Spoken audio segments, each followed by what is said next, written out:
Now students, the next topic is achievements of Gandhi ji in the initial phase. ठीक है, बड़ा topic नहीं है लेकिन डिस्कशन कुछ थोड़ा बहुत चलेगा.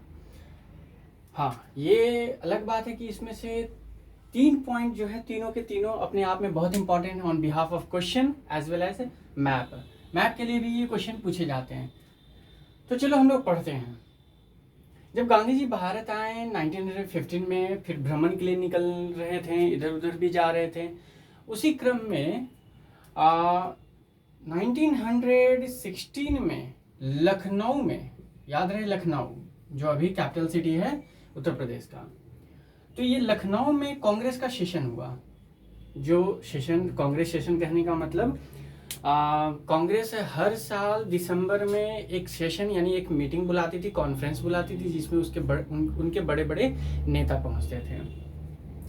इनका कुछ पॉइंट्स होता था, पॉइंट्स ऑफ डिस्कशन. क्या कि अब तक कैसा चल रहा है देश, हमने जो पिछली बार एम रखा था, ऑब्जेक्टिव्स रखे थे, वो फुलफिल हुआ है या नहीं हुआ है, क्या प्रॉब्लम्स हुए हैं उन्हें फुलफिल करने में, नहीं हुआ तो क्यों नहीं हुआ, हमारे डिमांड्स ब्रिटिशर्स क्यों नहीं मान रहे हैं, और उसके बाद आगे हमारा ऑब्जेक्टिव्स क्या है अगले साल के लिए. अगर ऑब्जेक्टिव्स ये नहीं है तो वो हैं, वो नहीं है तो ये हैं, यानी इस पे डिस्कशन होता था. और फाइनली एक ऑब्जेक्टिव सेट होता था और उसका पाथ लाइन भी तैयार होता था कि हमें इस तरीके से ये ऑब्जेक्टिव हमें हासिल कर रहे हैं. इस साल 5 यूनिवर्सिटी जरूर ब्रिटिश गवर्नमेंट पे दबाव डलवा करके खुलवाने हैं. इस बार यहाँ पे ये रोड लाइन, ये रेलवे लाइन ये बन जानी चाहिए, ये लॉ हमारे खिलाफ में, इसे हटाना ही इस साल का ऑब्जेक्टिव है. इस तरह के कई सारे मल्टीपल ऑब्जेक्टिव्स होते थे.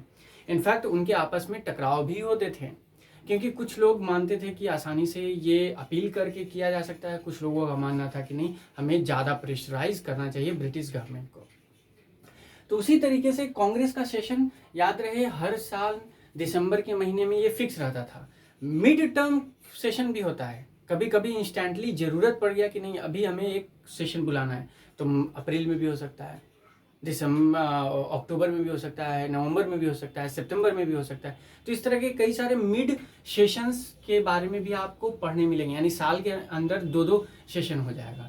तो अगर सितंबर में हो गया तो इसका मतलब ये नहीं कि दिसंबर में नहीं होगा, वो स्पेशल सेशन है बीच वाला, और दिसंबर वाला एनुअल सेशन है. ठीक है, तो चलो हम लोग आगे पढ़ते हैं. तो 1916 में लखनऊ में जो सेशन बुलाया गया उसमें गांधी जी भी आए. तो गांधी जी जब आ रहे थे इस सेशन में, तो उसी समय बिहार से राजकुमार शुक्ला और संत राउत, ये स्पेलिंग अलग अलग मिलता है इसलिए मैंने दोनों लिखा है, ठीक है, राउत या रावत, ये लोग, इनमें से स्पेशली राजकुमार शुक्ला का एक टारगेट था कि मुझे गांधी जी से मिलना है, क्योंकि इन्होंने गांधी जी के बारे में काफ़ी कुछ सुना था कि ये यंग हैं, नए हैं, इम्प्रेसिव लीडर हैं वगैरह वगैरह, और काफ़ी अच्छा व्यक्तित्व रखते हैं. तो इनका मानना था कि एक बार चलो गांधी जी से मिलते हैं on the point of problem of peasants against the Indigo plantation system. तो ये रातों रात पहुंचते हैं, दिसंबर का महीना है, याद रहे दिसंबर का महीना है ये सेशन का. रातों रात वो लखनऊ पहुंचते हैं, गांधी जी को बात करते हैं कि क्या प्रॉब्लम है. गांधी जी कहते हैं I have a busy schedule, और वो आगे निकल जाते हैं कानपुर के लिए. कानपुर में फिर पीछे पीछे ये जनाब राजकुमार शुक्ला जी पहुंच जाते हैं, वहाँ पे भी भेंट होती है गांधी जी से. गांधी जी बोलते नहीं अभी बिजी शेड्यूल है, अभी हम बिहार नहीं जा सकते हैं, and he then move from there. और फिर वो वहाँ से गुजरात पहुँचते हैं, अहमदाबाद. गांधी जी पीछे पीछे राजकुमार शुक्ला गुजरात भी पहुँच जाते हैं.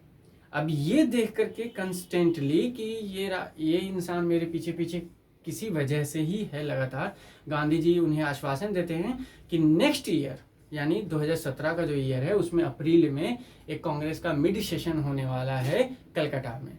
तो जब कलकत्ता हम आएंगे तो उसी समय हम यहाँ पे घूम लेंगे, विजिट कर लेंगे चंपारण और देख लेंगे क्या है.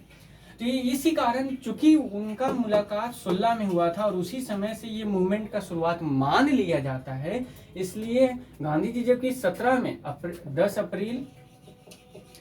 अप्रैल 1917 में बिहार आए हैं, लेकिन मूवमेंट का डेट हम पढ़ते हैं 1916 में, क्योंकि मूवमेंट का शुरुआत, इनका मुलाकात गांधी जी से जब हुआ उसी समय से मान लिया गया है, ऐसा है. ठीक है, अब गांधी जी 1917 में बिहार आते हैं। बिहार में वो चंपारण डिस्ट्रिक्ट में काफ़ी सारे लोगों के बीच में रुकते हैं। कई सारे वकील का ग्रुप उनके साथ रहता है। उस वकील के ग्रुप में राजेंद्र प्रसाद जैसे भी लोग रहते हैं और काफ़ी दिन यहाँ पे रुक करके मूवमेंट चलाते हैं जो काफ़ी सक्सेसफुल होता है।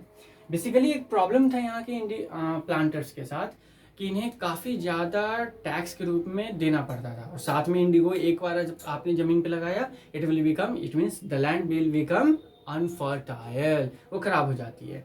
तो पिजन्स का ही नुकसान ज़्यादा हो रहा था, प्लांटर यानी प्लांटेशन ओनर का नहीं हो रहा था। तो वहाँ पे एक टर्म भी यूज होता है पंचकठिया सिस्टम, तो वो सब बुक में नहीं है 10th के, तो वो सब आप नहीं पढ़ोगे। बेसिकली आप इतना समझ लो कि ये इंडिगो से रिलेटेड प्रॉब्लम था जिसे सॉल्व किया गया गांधी जी के द्वारा और यहीं से गांधी जी एक नेशनल हीरो के रूप में कन्वर्ट हो जाते हैं। याद रहे, ये चंपारण मूवमेंट के बाद ही गांधी जी नेशनल हीरो के रूप में कन्वर्ट हो जाते हैं। अब जब ये बात हो गई चंपारण की, तो उसके बाद गांधी जी गुजरात जाते हैं। गुजरात में खेड़ा एक डिस्ट्रिक्ट है, वहाँ पर प्रॉब्लम क्या था कि फसल पूरा बर्बाद हो चुका था और पिजन्स को टैक्स देना था। तो गांधी जी ने मूवमेंट चलाया, सत्याग्रह चलाया कि पिजन्स का टैक्स माफ़ किया जाए और किया गया।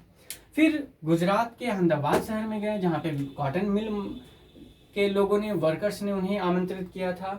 अब वहाँ पे जाकर के प्रॉब्लम क्या था कि इनकी स्थिति काफ़ी ख़राब थी, through out the day and night work, और जो सैलरी थी, जो वेजेस थी, वो काफ़ी कम थी, इतना कम कि इनका सर्वाइवल बहुत मुश्किल था। तो उनके लिए इन्होंने फाइट किया, फाइट मतलब सत्याग्रह के मीडियम से, और काफ़ी सक्सेसफुल हुआ। तो इनिशियल स्टेज में यानी नॉन कोऑपरेशन मूवमेंट या नेशनल लेवल के मूवमेंट से पहले ये 3 अचीवमेंट हैं जो गांधी जी को हीरो बना देता है। क्लियर? Okay, thank you.